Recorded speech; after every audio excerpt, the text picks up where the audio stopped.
Chief economic adviser केवी सुब्रमण्यम ने recently LIC IPO से related कुछ इंपॉर्टेंट डिटेल्स रिवील किए हैं, जिससे काफी कुछ क्लैरिटी एलआईसी आईपीओ के बारे में सबको आ गई है। तो आज की इस वीडियो में हम बात करने वाले हैं कि एलआईसी के आईपीओ का स्टेटस फिलहाल क्या है, क्या कुछ इंपॉर्टेंट डिटेल्स रिसेंटली रिवील हुए हैं और कब तक ये आईपीओ आ सकता है और किन किन लोगों को इससे बेनिफिट मिल सकता है। नमस्कार, मैं प्रसाद आपका आज के इस वीडियो में स्वागत करता हूं और आज हम इन्हीं सारी चीजों के बारे में बात करने वाले हैं। चीफ इकोनॉमिक एडवाइजर केवी सुब्रमण्यम ने ये कहा है कि गवर्नमेंट एलआईसी का 6 to 7% स्टेक बेचना चाहती है और उसके बदले में पब्लिक से करीब 90,000 करोड़ रेज करना चाहती है। तो इस हिसाब से अगर एलआईसी के आईपीओ के वैल्यूएशन की बात की जाए तो वो 12.8 लाख करोड़ टू 15 लाख करोड़ के बीच में जाएगा। अगर आज फिलहाल हम देखते हैं तो रिलायंस इंडस्ट्रीज इंडिया की सबसे बड़ी कंपनी है, जिसका फिलहाल मार्केट कैपिटलाइजेशन यानी फरवरी 2021 में मार्केट कैपिटलाइजेशन है 12.78 लाख करोड़। उसके बाद आता है टीसीएस का मार्केट कैप है 11.89 लाख करोड़। तो रिलायंस और टीसीएस का मार्केट कैपिटलाइजेशन अगर एलआईसी का आईपीओ आने तक नहीं बढ़ता है तो एलआईसी इंडिया की सबसे बड़ी कंपनी बन सकती है। इसके साथ मिस्टर सुब्रमण्यम ने यह भी कहा है कि इस आईपीओ का जो भी 10% कोटा है वो रिजर्व रखा जाएगा एलआईसी के पॉलिसी होल्डर्स के लिए।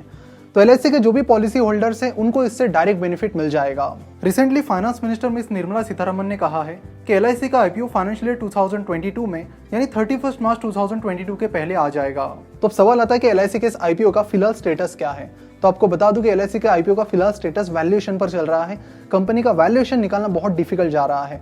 तो कंपनी का स्टेटस डिटेल में समझने के लिए हमें ये प्रोसेस समझनी पड़ेगी कि कोई भी कंपनी जब आईपीओ के लिए अप्लाई करती है तो उसकी टोटल प्रोसीजर क्या होती है। तो चलो पहले उसे शॉर्ट में समझ लेते हैं। जब भी कोई कंपनी चाहती है कि उसे अपना आईपीओ लाना है तो उसके लिए उसे सबसे पहले इन्वेस्टमेंट बैंक्स हायर करनी होती है। ICICI securities, SBI capital markets, इस तरह के कई सारे इन्वेस्टमेंट बैंक्स इंडिया में हैं।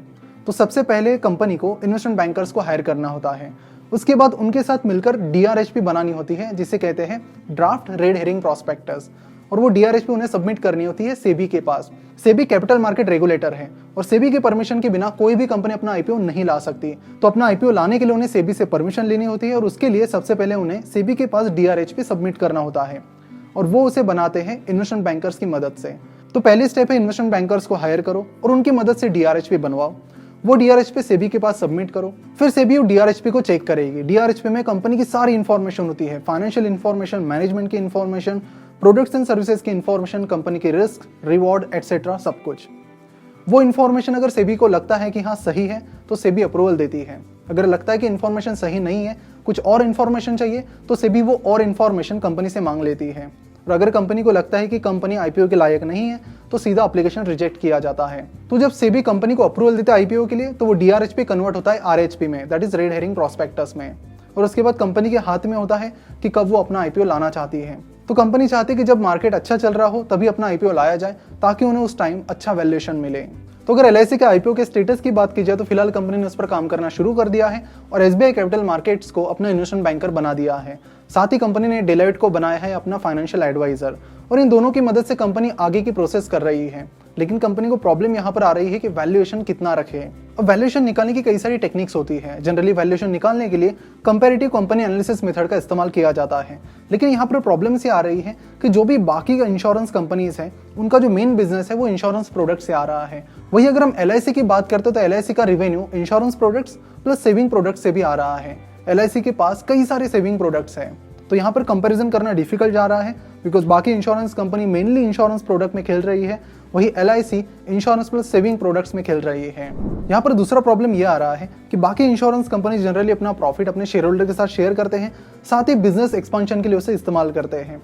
अगर हम एलआईसी की बात करते हैं तो एलआईसी अपना 95% प्रॉफिट अपने पॉलिसी होल्डर्स के साथ शेयर करते हैं और बचा हुआ 5% प्रॉफिट वो अपने शेयर होल्डर यानी गवर्नमेंट ऑफ इंडिया के साथ शेयर करते हैं। साथ ही गवर्नमेंट कई बार फेल हो रही कंपनीज को बचाने के लिए एलआईसी का पैसा इस्तेमाल करते हैं। तो ये सारी चीजें एलआईसी के आईपीओ में इस वैल्यूएशन निकालने में डिफिकल्टीज क्रिएट कर रही है। इनमें से कुछ प्रॉब्लम एग्जांपल की मदद से समझ लेते हैं। अगर फाइनेंशियल ईयर 2020 की बात करते हैं तो फाइनेंशियल ईयर 2020 में एलआईसी का रेवेन्यू 6.15 लाख करोड़ था। वही एचडीएफसी लाइफ का रेवेन्यू करीब 29,000 करोड़ था। आप देख सकते हो कि दोनों कंपनीज के रेवेन्यू में बहुत ज्यादा गैप है। वही अगर हम प्रॉफिटेबिलिटी की बात करते तो फाइनेंशियल ईयर 2020 में एलआईसी का जो प्रॉफिट था वो 2700 रुपीज रहा है। वही एचडीएफसी लाइफ का जो प्रॉफिट है वो 1200 रहा है। तो यहाँ पर एचडीएफसी लाइफ का प्रॉफिट एलआईसी के आधा है। लेकिन अगर रेवेन्यू की बात करते तो रेवेन्यू में काफी ज्यादा डिफरेंस है। इसी तरह कई सारे फाइनेंशियल्स में काफी ज्यादा डिफरेंसेस यहाँ पर हो रहे हैं, इसलिए कंपैरिजन करना कहीं ना कहीं डिफिकल्ट जा रहा है। तो इन प्रॉब्लम्स को कुछ हद तक सॉल्व करने के लिए एलआईसी ने एक्चुअरियल फर्म हायर की है जो उनको वैल्यूएशन निकालने में अभी फिलहाल मदद कर रही है।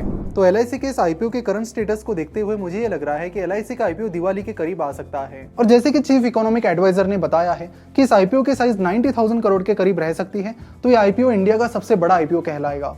इससे पहले कोल इंडिया का IPO सबसे बड़ा IPO था, जहां पर कोल इंडिया ने अपने IPO के जरिए 15,475 करोड़ रुपीस रेज किए थे। तो उस IPO के कंपैरेटिवली IPO बहुत बड़ा होगा और इसके वजह से कई सारे डीमैट अकाउंट्स भी खुलने के चांसेस हैं और इसका डायरेक्ट फायदा CDSL जैसी कंपनीज को हो सकता है, क्योंकि IPO में इन्वेस्ट करने के लिए डीमैट अकाउंट खुलना कंपलसरी है।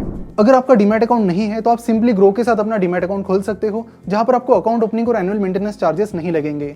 साथ ही उनके ब्रोकरेज चार्जेस भी बहुत कम हैं। अगर आप मेनली IPOs में इन्वेस्ट करते हो तो ग्रो आपके लिए काफी अच्छा ऑप्शन हो सकता है, क्योंकि यहाँ पर आपको एनुअल मेंटेनेंस चार्ज नहीं लगता है। आप नीचे डिस्क्रिप्शन और कमेंट बॉक्स में दी गई लिंक पर क्लिक करके अपना फ्री डीमैट अकाउंट खोल सकते हो। आशा करता हूँ कि आज का ये वीडियो आपको पसंद आया होगा। अगर इन्फॉर्मेशन आपको पसंद आई है तो जरूर इसे अपने दोस्तों के साथ भी शेयर कीजिए, ताकि उन्हें भी LIC के IPO के बारे में पता चले कि फिलहाल इस IPO का क्या स्टेटस है। आपको ये वीडियो कैसा लगा नीचे कमेंट करके जरूर बताएं। मिलते हैं अगले वीडियो में। और अगर आपने अभी तक चैनल को सब्सक्राइब नहीं किया है तो जरूर चैनल को सब्सक्राइब कीजिए, साथ ही इस बेल आइकन पर भी क्लिक कीजिए ताकि आपको हमारे हर एक वीडियो का नोटिफिकेशन मिलता रहे। आज का वीडियो देखने के लिए और हमसे जुड़े रहने के लिए आपका बहुत बहुत धन्यवाद।